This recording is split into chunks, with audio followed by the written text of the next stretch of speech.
It is my true pleasure and really honor to share a conversation with two extraordinary caregivers of loved ones with rare epilepsy. My name is Eileen Miller, and I'll be your host today. And I'm also the mother of, and caregiver of a son with rare epilepsy. Our panel today includes two guests whose stories will not only help increase awareness of the unique journey of an epilepsy diagnosis, but I hope also inspire you, offer maybe some suggestions, some tips, some ways to ease your caregiving as well. It is my sincere pleasure to introduce Tonya Nash, who's a mom of two sons, both of whom have autism, and one, Nicholas, who is also diagnosed with Lennox-Gastaut syndrome, which is a rare form of epilepsy. She is a passionate advocate for helping to communicate health information in a way that people from all backgrounds can understand. Also would like to introduce today Luke Rosen, also a father of two. And Luke and his wife Sally founded KIFA following their daughter Susanna's diagnosis, and that's KIF1A. Luke's mission is to forge collaborations to rapidly discover treatments for KIFA and other rare genetic diseases. And before we get started, I want to thank our sponsors who made today's program possible, including Greenwich Biosciences, Zogenix, Ovid, and Ultragenyx. I'm going to start with Tonya. And Tonya, I would love for you to tell us a little bit about Nicholas's diagnosis and give us a window into your current life. My son Nicholas experienced his first seizure in August of 2020. It was the third day of virtual school online. During that time, COVID was and still is a major factor for schooling. And so the whole school district was doing virtual studies, and it was the third day, and he had a seizure during the middle of class. And so we took him to the ER, and while we were there, they said, oh, well, he probably won't have another seizure. And 5 days later, he had another one. We eventually got an EEG done, and then that is when he was diagnosed with Lennox-Gastaut syndrome. And that has totally changed our lives. Lennox-Gastaut syndrome is a rare form of epilepsy that affects only 3 to 4% of children with epilepsy. And it is characterized by several different types of seizures.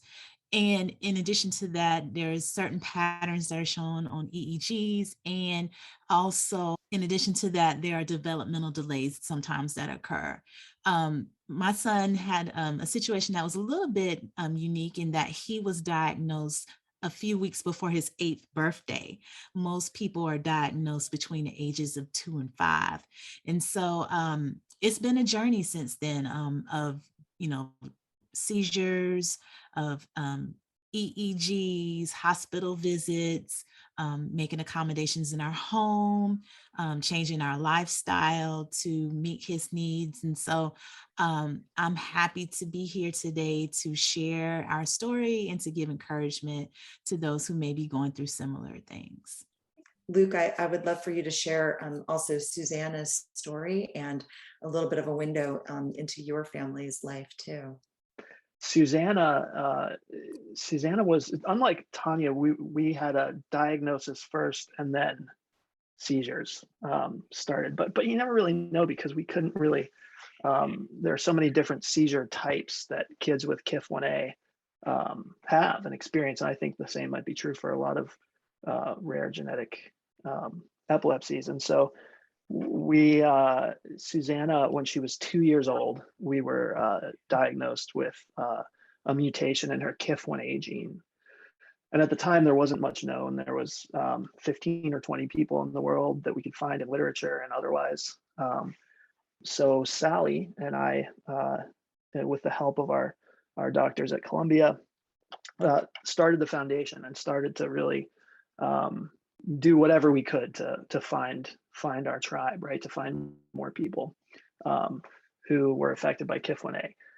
And so we started building this community, and more people started joining us, and we sort of knew that this and know that this disease is far more common than it's appreciated now. But Susanna, and I should say that in the disease in KIF1A associated neurological disorder, it's a really big gene with lots of different mutations, and people are affected differently dependent on where those mutations are. But one of the pillars of disease that almost all of the kids and people experience are seizures. And we had a really early diagnosis of rare epilepsy called ESES, or electrical status epilepticus sleep. It's also, this is one communications skill sets like Tonya's and Eileen's and people I really appreciate, because it's also classified as CSWS, or continuous spikes and waves in sleep. And how one measures ESES is by something called spike wave index on EEG. And so when Susanna was 2, we knew that she was having a lot of nighttime seizures, and her spike wave index was about 40%. So it means about 40% of her sleep was filled with seizure. And over the years now, she's 7, and her spike wave index is at 100% of her nights are really filled with seizure. And so it's a little insight to your second part of the question, Eileen, a little insight to where we are in our life is we're just day by day kind of terrified about, she's having breakthroughs, different kinds of seizures during the day, but those nocturnal seizures are really terrifying. And I think that they're hard to identify. So I think a lot of people are probably unaware that they might be affected by these nocturnal seizures. And we're really in this kind of limbo with the meds too, right? Susanna's on 4 or 5 different medications, and we the words treatment resistant are becoming more and more common in our household. We're coming off of Thanksgiving, and I know the holidays can be especially fun, especially warm, but they can also be especially stressful when we're interacting with friends, when we're interacting with family, when maybe we're traveling away from our home and sort of the comfort. I know, Tonya, you mentioned just making accommodations to your house, to better help Nicholas. Luke, I'm going to start with you this time. Any stories or things you'd like to share just about the holidays, friends, family, those types of interactions? Yeah, it's such a great question, because it is one of the few plannable things that happen in our lives. Our life is complete improvisation every day, but this is something you can kind of plan for, right? And I do have to say that our foundation, kif1a.org, and a lot of what we do, we have been so fortunate to be close with the LGS Foundation, and really do steal a lot of pages from your books, including preparedness and awareness materials and things like that. But I think so. I'm very thankful for the LGS community, certainly.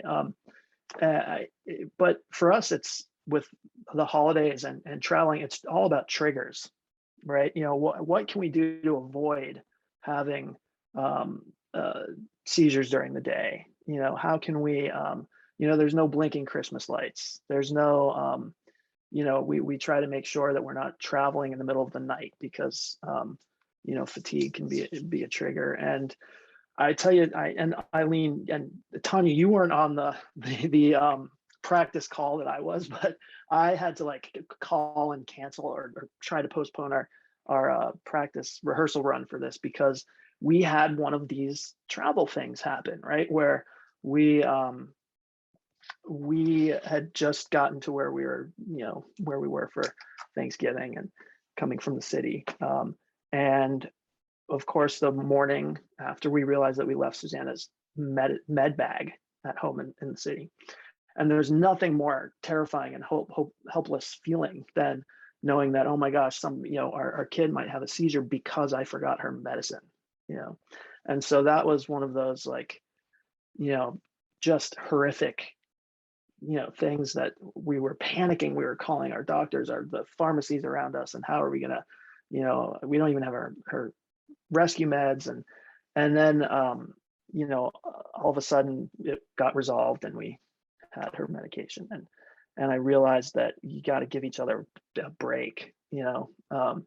Sally and I were both just so, chaotic and stressed out. And then we just looked at each other, took a deep breath and give each other a break, and, just be aware of things that we can do to avoid those seizures, and just to evaluate. I can't remember the last time. I say this a lot and I wish it would change, but I can't remember the last time my wife and I slept in the same bed, right? Because one of us is always sleeping with Susanna, in fear that she might have a big seizure at night. And it's to evaluate every morning is what we do. So when she wakes up, we check in with her and make sure, see what the night was like, and it really does dictate the rest of the day. If she's had a night filled with seizures, she's running on empty for the whole day. And but the good days are ones that we've been lucky to have fall on holidays with families like Thanksgiving this past. Look, thank you, for sharing that story. I mean, I do think taking pause to show ourselves, our loved ones, our families grace, right? Because this is hard and it's persistent. And I think, that's something that we appreciate when you're a parent and a caregiver of a person with rare epilepsy, that there are a spectrum of experiences, and we're sharing insights that some folks may not be aware of, just the persistency, the responsibility, there's no breaks as a caregiver for a loved one with one of the more severe refractory epilepsies. And I think that can be hard. It can be hard to, sort of maintain your work life, your family life, your public life, your, friend life. And it can also be hard just internally, to show ourselves grace. So I hope that it was a restful and a peaceful. I know it got off onto a hot start. I hope it was peaceful thereafter for both you, your wife, and your family. Tonya, what about you? I know, your Nicholas's diagnosis is relatively new. How has it been, holidays, but also just interacting with family? Do you have any stories that you might share? Yes, and I agree with Luke. This is a great question. My family and I just got back from a week-long road trip from Atlanta to Houston. And so there was a lot of preparation that went in. Luke talked about the meds, and that was something that I was super paranoid about, forgetting a rescue med or forgetting a certain med or not having enough to carry us throughout the length of the duration of the trip. We ended up purchasing a portable refrigerator that could be used in our vehicle to keep his compounded meds cool, because there was such a huge concern about, keeping his meds refrigerated and then maintaining, the correct potency of it. And so we did that. We stayed in a hotel so we wouldn't, drive as long, to tire him out. And then I let the hotel know in advance that I was traveling with a child that had autism and epilepsy. And I requested that we have a room where if he were to get a little noisy, that it wouldn't disturb too many of our next door persons. And they were very accommodating. I think if you let hotels know, hey, I'm traveling with someone that has a disability, most are more than happy to make accommodations for you.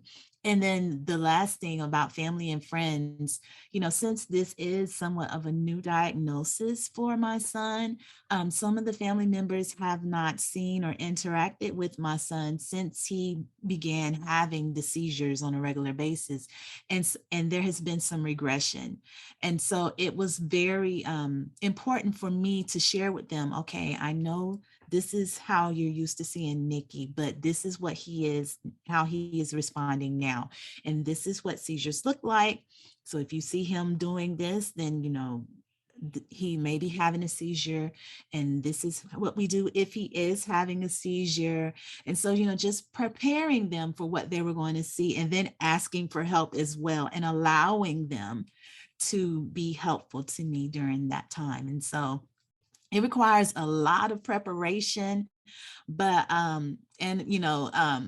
it's exhausting, but it's worth spending the time with family. Um, I know both of you have more than one child.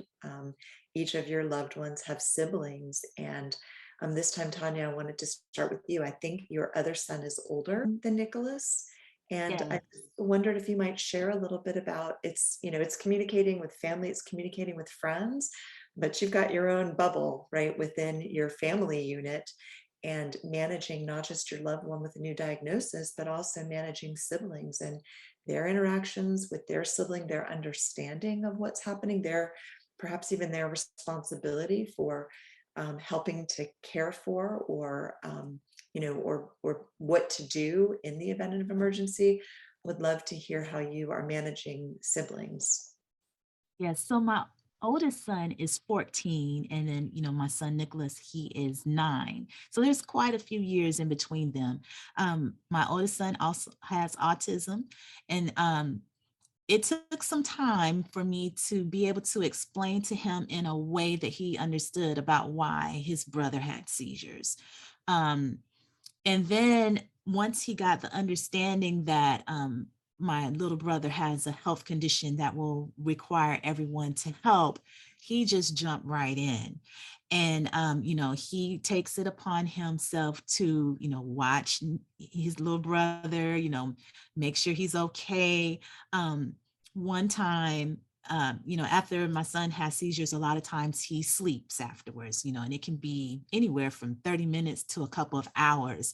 And one day in particular, it was a couple of hours that he slept. And he was very concerned. And he sat with him the whole time and just stared at him. It's like, Mommy, Nikki's still asleep. Why is he still asleep? And so I had to explain to him that, his body is resting. It needs to recover. He's very tired. And so, just explaining to him in a way that he can understand what's happening, and then also allowing him to have the opportunity to share his feelings. And so I check in with him, especially after seizures, hey, how are you feeling? That Nikki's okay now, and explaining to him, things that he can do to kind of help, like, hey, bring Nikki his favorite toy, or turn his favorite TV show on him to help comfort him so that he can feel like he can help.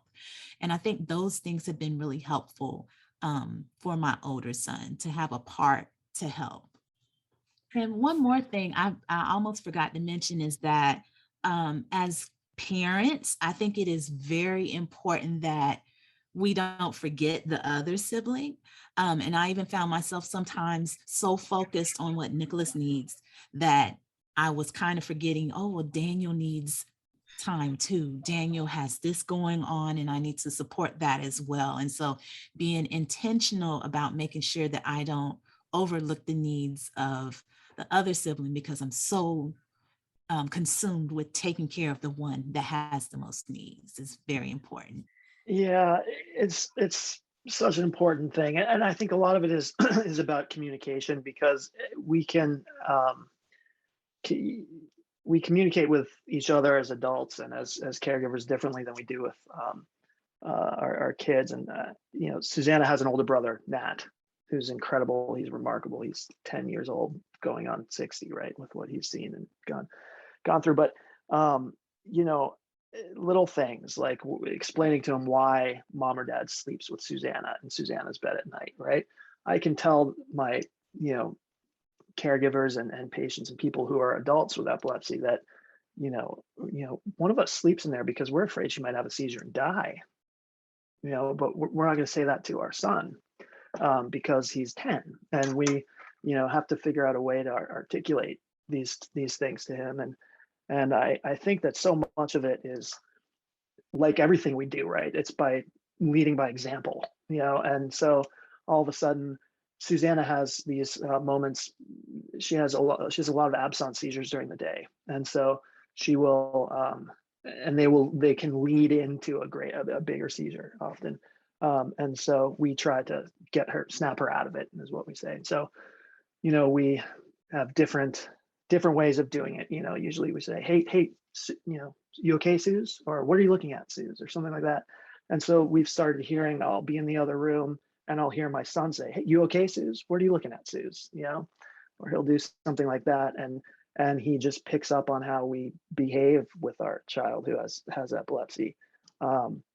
He did, important to, he did once ask me, and we travel big when we go. We have a wheelchair, a service dog, and we're out there, and the service dog is amazing, and she has a vest that that says seizure, epilepsy, dog.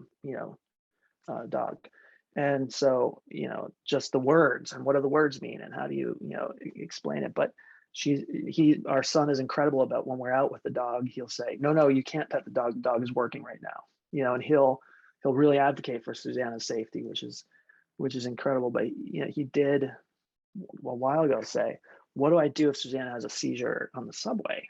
I mentioned this before. I said, find an adult or kid, and I think that's really important, is to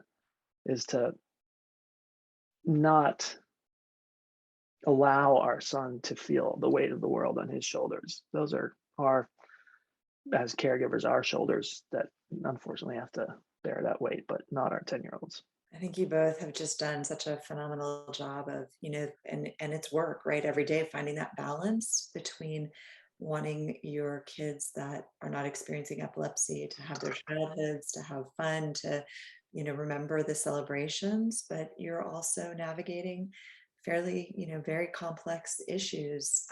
And it sounds like you both are raising extraordinarily very loving, very compassionate children that are going to be huge advocates. Chokes me up for their siblings, for their siblings, and learning at a young age, what their sibling needs and being so attuned.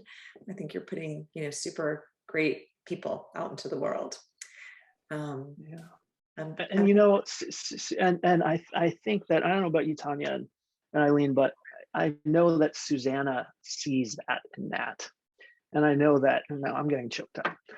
I know that, it's hard for Susanna to make it through an entire day of school without having a seizure or having something that's related to her disease that, makes us come and pick her up. But we know that our kids they're in the same school building. And so we've actually talked to the nurse about, if Susanna's having a really bad day, you can just wheel her up and to look into Nat's classroom, or just to see Nat, and just knowing that she has that there with her is beyond measure incredible. The comfort that the siblings are getting from, like you're saying, just interacting with, being with, and having the care, just to know that they feel that they appreciate that. That's huge. We've in our family and in other families, we've seen sort of the importance, especially from a young age, and really as they age, the love and the meaning of those siblings to the person that's diagnosed. So I hate to talk about work, but I'd be remiss if I didn't bring it up. I know both of you, are professionals and have families, working families. And, I wanted to hear a little bit about, what has been your experience in balancing children with complex diagnoses, balancing work, balancing their care, and also just if you've had any experience with paid leave that you're comfortable discussing. Yeah, I will happily admit and look for help from everybody here. I have no work-life balance. I'm not very good at it, and part of it is because I'm very fortunate to work at Ovid, and there's a focus and an awareness of rare epilepsies in my workspace, and so I have people who understand what we're going through and who are working really hard to address rare diseases in general, but just understand the challenges, and also like we all know, working with the foundation, it's everybody's on the same page pretty much, right? And so and while that's volunteer work and not not paid. I haven't had experience with paid leave because I think I'm lucky enough to be surrounded by colleagues and friends who don't put me in the position that I know so many people are in to have to ask for it. Work-life balance is very difficult. I'm, I'm not even going to sugarcoat it. Um, Working has been something that has been kind of difficult for me for many years, not just for epilepsy, but because both of my sons have autism. And with autism comes therapies and other things that can affect the availability for work. But when epilepsy came into play, that added a new layer of difficulty because there were so many neurology appointments, seizures, different healthcare issues that I really had to be available for. And so it's challenging. And one thing that I realized is that, well, two things. One thing is that I had to, if I wanted to work, I had to create the kind of work environment that I wanted to have, which is how I ended up starting my own public health consulting business, because I could flex those hours around the needs of my boys. And so that has been very helpful for me. And then the other thing that I have quickly come to realize is that I have to be willing to ask for help and have people come in to help me with my boys. And so, being willing to call a friend, being willing to, get a sitter, have family members come in to help out so that I can get projects done. I have to be open to all of those things so that I can accomplish the work goals that I want. Working is important for me because it helps me to have something else outside of constant epilepsy and autism, but being able to place my focus on something different. And so I'm trying very hard to maintain my ability to work, but it requires a lot of balance and sacrifice to make it happen. I think virtual has helped a lot too, right? I mean, I've been working from the EMU multiple times. I'm like, we'll be at the hospital and there's a way to, blur your setting. Not that I'm hiding where I am or who I am, but in order to focus, you can, it's virtual has helped, I think, be able to, have a post-ictal child lying in bed and keeping an eye on her, while watching Frozen and doing a meeting, so virtual has helped. Yeah, and I just want to pull up something, Tanya, that you were saying too, just this idea of, you want to work. It's important for you as a person, as an individual. I mean, you love your family, you want to give the best care that you can.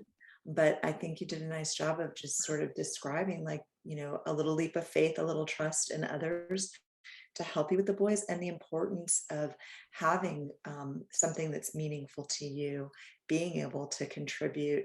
It's hard. I think we all know, all three of us, and I'm sure many other people as a part of this audience can relate that, fighting the urge to become all consumed, to try to find that balance as an individual when you have a loved one that has a complex diagnosis. And this is epilepsy, but frankly, this is any complex diagnosis. We just happen to be talking about epilepsy today. And it is, of the diagnoses, one of the most complex because it cuts across so many different things, but also recognizing what's important to you as an individual. Well, I mean,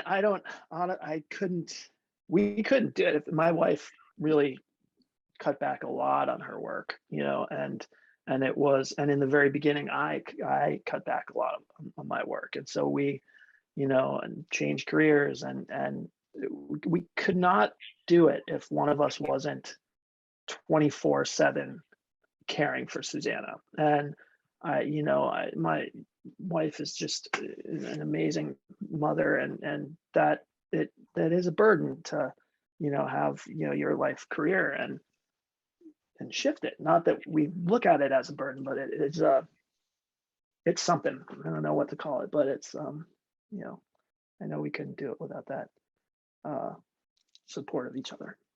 And look, your candor, the candor that each of you are bringing to this conversation, this is, we're not talking about the rosiest of situations. There's a lot of sacrifice as individuals, as parents, as couples, as families, in our professional lives that each of you are making. And obviously, you know, when you look at it from the lens of like, we're doing this for somebody that we cherish and love dearly, it's worth it, but it doesn't mean it's any less hard. It's still hard. Yeah. There's still, I'm sure, a lot of mornings, you know, and by morning, I don't mean morning at the time of day. I mean, you know, mourning the loss of expectations and of Yeah. things that, you know, have worked out different than you expected.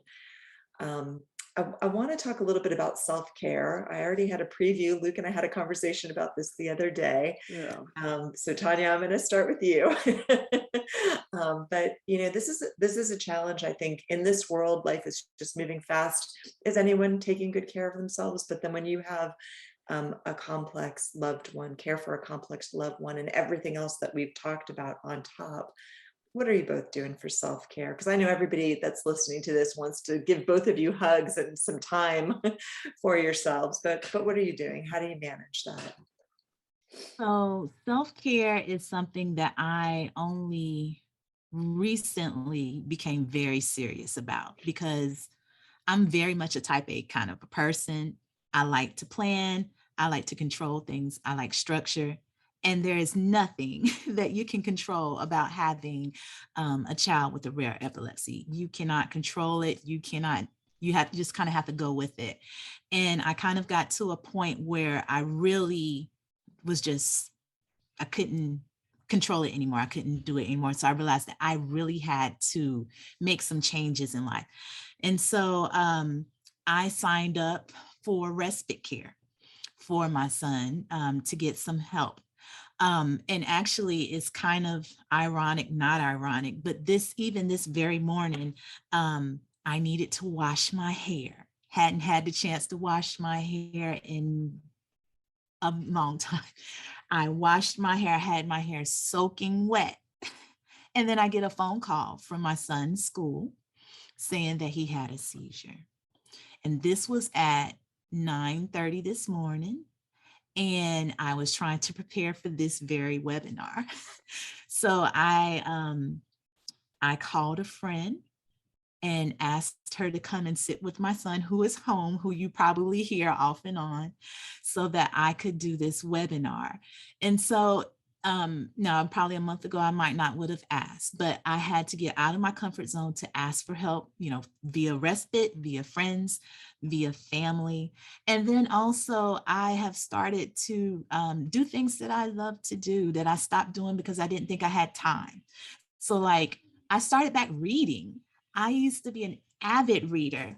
And so I started back reading and I even joined a book club. Now, do I have time? And am I cramming at the last minute to read these books? Yes, but it's a way to socialize with others. It's a way to think about something else, get into some fictional imaginary world, and to take my mind off of the issues that are very heavy when you have a child with a rare epilepsy. And so those are just some of the things I do, you know, asking for help, you know, getting people to help me, and then outsourcing tasks. So ordering things from Amazon instead of going to the grocery store, you know, things that are easy, you know, ordering things online versus getting in the car, packing up the kids, going, waiting in line and all that. Anything that I can do to make things easier for myself, I'm all about that now. I'm so glad you're giving yourself permission to, right? Sometimes we're hard on ourselves. We think that there's a way of doing things, a way of going to the grocery store, but no, you're taking advantage of every technological and other innovation to give ease where you can. And that is so incredibly important. Luke, what about you? We're really bad at it. I wish listening to Tonya, I've already thought of things that, you know, especially the like you said, the using Amazon Prime or something instead of going out to the store. But you know, we need to familiarize other people with Susanna's disease and other diseases like LGS and KIF1A, because it takes a really special skill set to identify her seizures, B, know how to respond to her seizures, and know how to de-risk the rest of the day from her having seizures. And so I don't know that we trust people yet to have the skill set to be the ones who put her to bed, or to be the ones that, and so I think maybe the first stage of self-care for us, like I said, we're just not good at it, and we need to get good at it. But maybe the first stage is really familial awareness of disease. You think that my parents get it, and they do get it. They're wonderful, incredible people, but there are nuances of the disease that are those nuances are the reason why it has to be one of us that puts her to bed. It has to be one of us that picks her up from school, and so I think we need to raise awareness in our own extended family and friends who are co-caregivers with us. Yeah. Yeah, and it's time. I'm sure, Yeah. that's time, right? That's time. And there's so little time to begin with that it is so critically important to want to share that information, but it's also time that needs to be Yeah. invested to do that. And time is so limited. And it's really messy and difficult. Like, see, it's not, I mean, our 7-year-old wears pull-ups, and you have to know how to deal with a bowel movement that comes with a seizure, and when you're out somewhere, and it's not a pretty thing to, it's messy, and to have somebody who can just roll up their sleeves and deal with the mess of what our lives often are in a graceful way is a challenge. I know that anyone living with epilepsy, but especially those families that are living with the rare, the refractory, the complex epilepsies, just appreciate what you're saying across all these topics, whether it's how you're balancing work life, the challenge of trying to show yourself love, to show your spouse and care, and concern. And I think both of you commented on, the lack of control and the unpredictable nature of this disease. It's not like you wake up in the morning and you get to set your schedule. Your schedule is dictated by everything that happens that was unexpected. Poor Tonya couldn't even, finish her hair, which her hair looks lovely, by the way. but and what are the baby steps? What are the little things? Who can we educate? Who can we engage, just to give ourselves, that little bit of ease? And those are baby steps. And hopefully we can continue to sort of do that as things evolve. I know we're coming to the end, and I really just wanted to give each of you a chance. You've been so gracious in your advice, in your truth, in what life looks like for each of you. Is there any advice that you have, folks that are listening to this, any end of the spectrum of epilepsy, something that you would like to leave them with in navigating a complex diagnosis, something that you wish you had known that you didn't know? I just would like to give each of you an opportunity to kind of share. And Tonya, I'm going to have you go first. Um, prior to my son being diagnosed with epilepsy, I did not have a lot of awareness about how it impacted families. My general knowledge was like, oh, well, sometimes people have seizures sometimes, but I had no clue the impact that it can have on caregivers, on the person having seizures, on the siblings and extended family. I had no idea. And so I really applaud Luke for all that he is doing with his foundation to spread awareness about it, because people truly don't know. And I think it's very important that people are seizure aware. Seizure first aid training is available through the Epilepsy Foundation. And I think that's important for everyone, because there's still people that think that you put a spoon in someone's mouth when they have a seizure. And so I think all of those things are very important. Okay. Yeah, all of those things are very important for people to know, just know what it is. And then also being willing to support those around you who are dealing with rare epilepsies. Sometimes people ask, well, what can I do to help you? And I think it's a lot of emotional labor to sit here and think about something. But sometimes it's just the thought or the act that makes the difference. And so I would just encourage others to, get knowledgeable about seizure first aid, offer an ability to help others. And then also if there is any, if you're never be afraid to seek a second opinion. If you have concerns about your child's care, like Luke is mentioning, and it's the same for my son, he's on multiple medications. You are your child's advocate. If you feel like there is something that's not right, never be afraid to speak out. And so that's just my final pieces. And then, as far as caregivers, last thing on the caregiving thing, we try so hard to be, super parents, but it's important that we find ways to allow others to help us, because if we aren't well, then we can't help our children. And so I really, in terms of advocacy, it is my hope and prayer that there will be more opportunities and training available for people to help families like ours. Mm-hmm. Thank you for sharing that. I think that everything you just shared, from helping to increase awareness, helping to increase identification and training, but also to increase resources for families that have family members with complex diagnoses, so we can get to a point where we have that awareness, those subtleties, those nuances, that trust, and we can live our lives and help rely on other people as well. Luke, what about you? Anything that you'd like to share?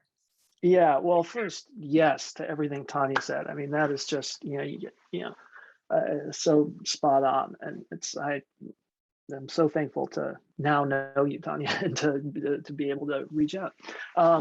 But mine is very specific, right? Is to ask for the right tests, right? Because we, in our KIF1A community, not nearly enough of our kids have access. And so this message, my call to action would be to payers, clinicians, and families, right? Is that our kids need 48-hour overnight EEGs, right? If they're having nocturnal seizures and they have ESES, then what good is a 30-minute EEG at noontime?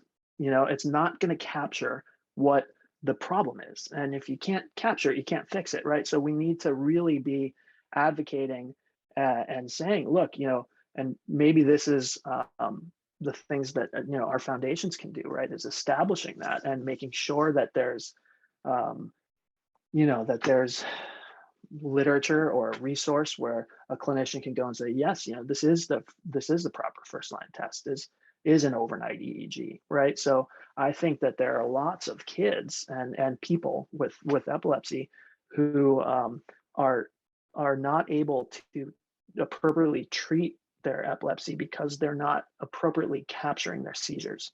And that's something that we can really drive home with clinicians and insurance companies and people who are the folks who write those scripts that we depend on so much. So ask for thorough seizure